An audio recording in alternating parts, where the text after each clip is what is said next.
Hi guys, and welcome back to my channel. As promised, I have another book review coming up. Yeah, so without further ado though, let's just talk about first, before we even get into that, how are you guys doing? How are you feeling? Yeah, I hope you are having a wonderful day right now. And if you're not, then things are going to be better and they are looking up. And yeah, I'm really happy to be able to talk to you guys about the next book that I read, and it is actually it is the book of the month for January 2022. One of the 5, obviously. It is called Reckless Girls by Rachel Hawkins. And let's get into the storyline. So inside the leaflet is basically, I'll just read it. It says, one island, 6 visitors, and countless secrets. Let me preface this by saying that I am a big mystery lover. When I say mystery, I love like classics. Like I grew up playing Nancy Drew video games. I also read all of the books, and so I also had an addiction to Sherlock Holmes and Agatha Christie, which is who I was getting to in this next part right here. But this deals with, basically, if you're familiar with Agatha Christie's works, this is based on kind of like loosely around And Then There Were None. And Then There Were None, the book adaptation, is not my favorite. I have played a video game version of it on the computer that is very, very cool. But yeah, it's not my favorite in Agatha Christie, but I liked the way that it was portrayed in here. And let me get into the like leaflet so you can judge for yourself if it's something you may or may not be interested in, and then we will get to the review. Also, peep Grogu in the background there. He's very excited. It's also Wednesday, which means it's Book of Boba Fett. But we're getting off topic, so let's get back to it. Okay, so one island. Beautiful, wild, and strange, Moreau Island is a desolate spot in the middle of the Pacific Ocean with a mysterious history of shipwrecks, cannibalism, and even rumors of murder. It's the perfect destination for the most adventurous traveler to escape everything except the truth. 6 visitors, that's the next part. 6 stunning 20-somethings are about to embark on a blissful, free-spirited journey, one filled with sun-drenched days and intoxicating nights. But as it becomes clear that the group is even more cut off from civilization than they initially thought, it starts to feel like the island itself is closing in, sending them on a dangerous spiral of discovery. When one person goes missing and another turns up dead, the remaining friends wonder what dark currents lie beneath this impenetrable paradise, and who else will be swept under its secluded chaos. With its island gothic sensibility, sexy suspense, and spine-tingling reimagining of an Agatha Christie classics, Reckless Girls will wreck you. Now, let me just say, I did finish this in one day. It is 309 pages or something like that. Hold on, I will tell you. 309, I was correct. So for that, it did have my attention. Once I started it, I could not put it down because I needed to know everything that was happening. Let's talk about what I did like. Basically, I love the character. So the main character, one of the main characters, there are, I believe it's 6. Yeah. So the first one is, why can't I'm blanking on her name? I think it's Lex. Or it's Maya. I don't know where. No, it is not Maya. I am so sorry. Nico. Why do I not remember? Oh no, why can't I find it? I'm definitely gonna have to edit this. Shit. Lux. It's like 3 hours later, kind of SpongeBob. Okay, Lux.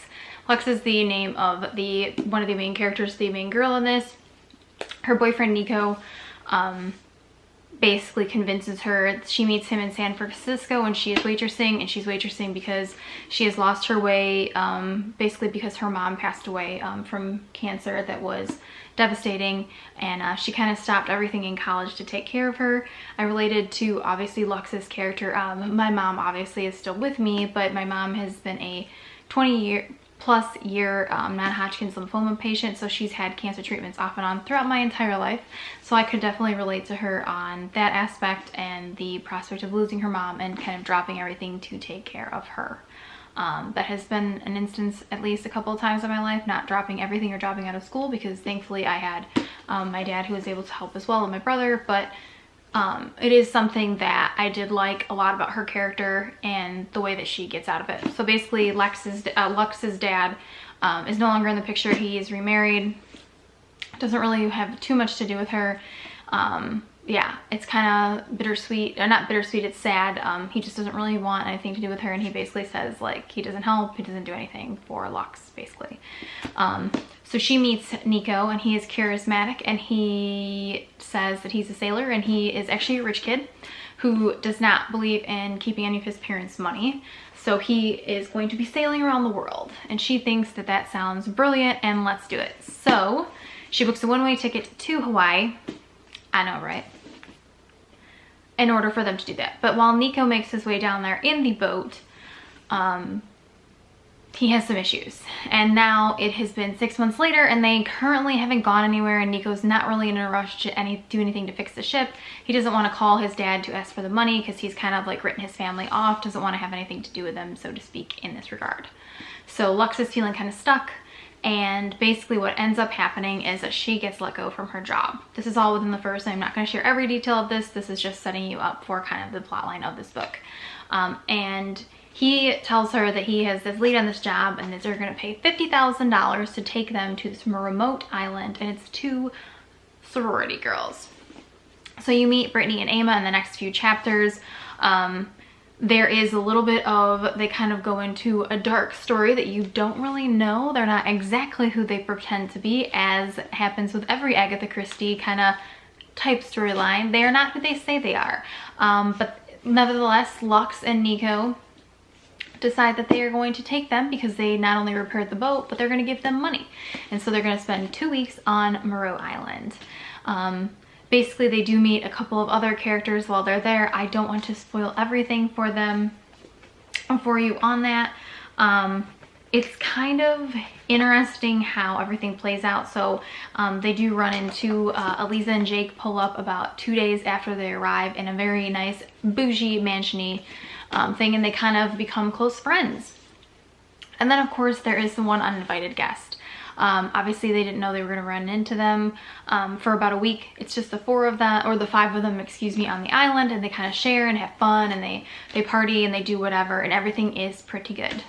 And then up pops a stranger, and he is crazy and he's weird, and yeah, he kind of freaks everybody out, and I'm blanking on his name, but I'll put it in like the little bar here below.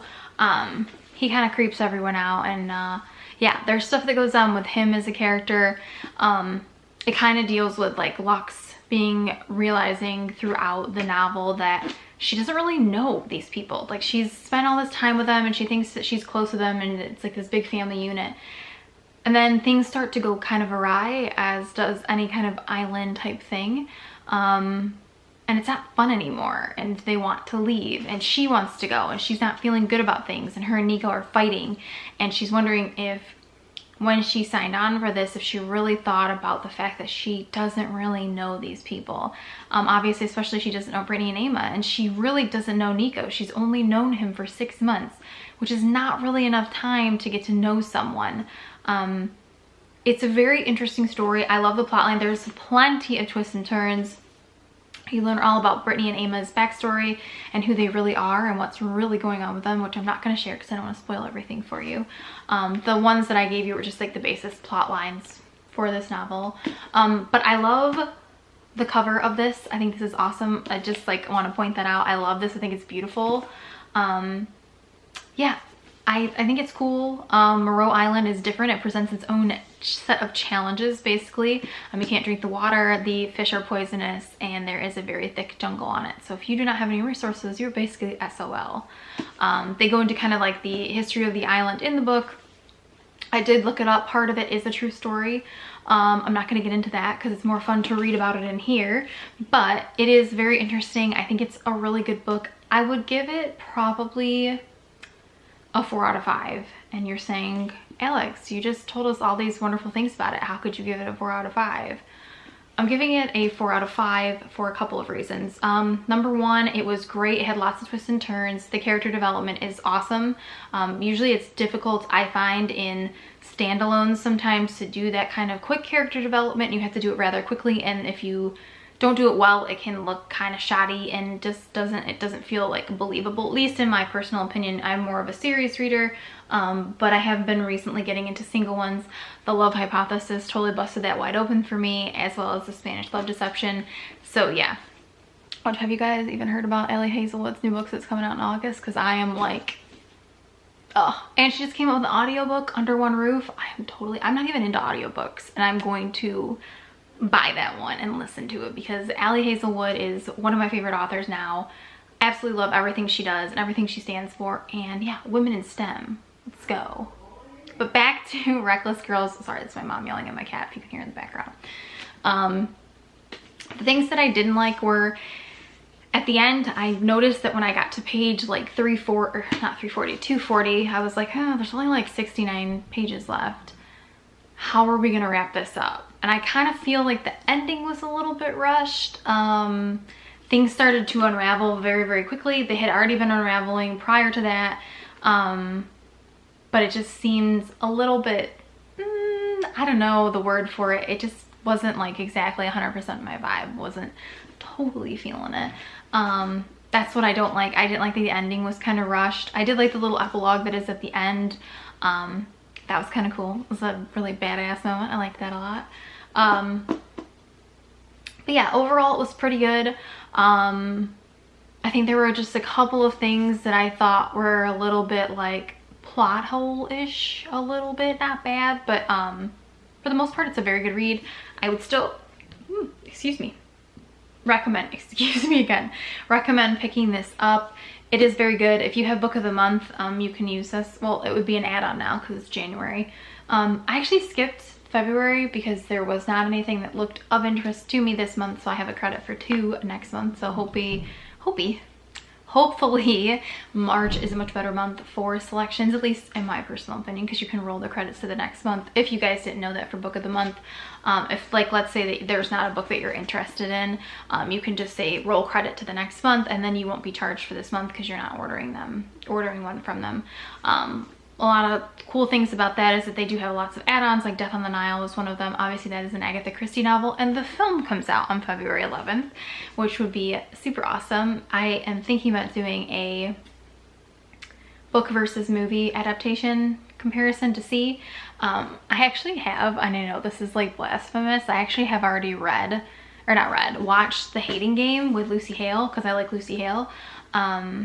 But I've heard the book is way better, and I know that it's like one of those ones that's like TikTok famous and very renowned, and lots of people really love it. So it is going to be on one of my lists for reading. But before I fully sign off on this, I would say this is a 4 out of 5. Give it a go. You will like it. It is a page turner. You can finish, if you're a fast reader like me, you can finish it in one day. And by that I don't mean skim reading, I mean like actually reading. You're just a quicker reader. Yeah, I would 100% recommend it. Yeah, it's a great book. Now let's get into really quick before I let you guys go today, as you're like word vomiting like everything today, I feel like, but that's okay. We are going to talk about Court, because Tracy Wolf's 4th novel has now been released. Fun fact about this, I pre-ordered this at Amazon, and if you guys don't know and you're not Tracy Wolf fans, I'm actually in her Facebook group as well. A lot of the Amazon copies got messed up, basically. Well, not messed up. They people that had even pre-ordered before me didn't get them. They ran out, didn't have enough for printing, so a lot of us did not get them. As soon as they said they weren't sure when they were going to get it, I was like, oh, dang it. That is what happened with me on the, I think it was with Covet. Yeah, it was with Covet. I ordered through Book People, and I had an issue where my order came like 2 weeks after, so I ended up buying it on like Apple iBooks to read and finished it within like a couple of days. But this is my next read. I did pick this up at Barnes & Noble because they had them available for pre-order. I do have a big scratch mark like in here. I don't think you can, yeah, you can kind of tell right there. And it disturbs me because I love my books and I like to have them in pristine condition. So they did say that they could order me a new one. I could come pick it up in store, but they canceled my order.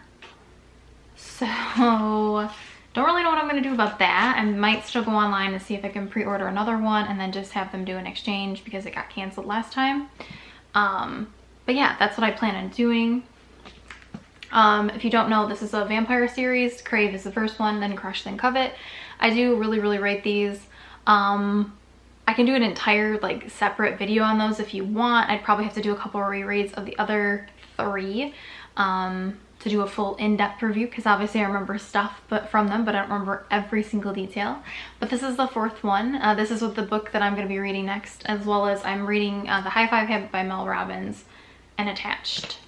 But yeah, I'm kind of been avoiding it because people have said that it's like really sad in some parts, and yeah. Jaxie Waxie is my favorite, so I'm kind of like, oh.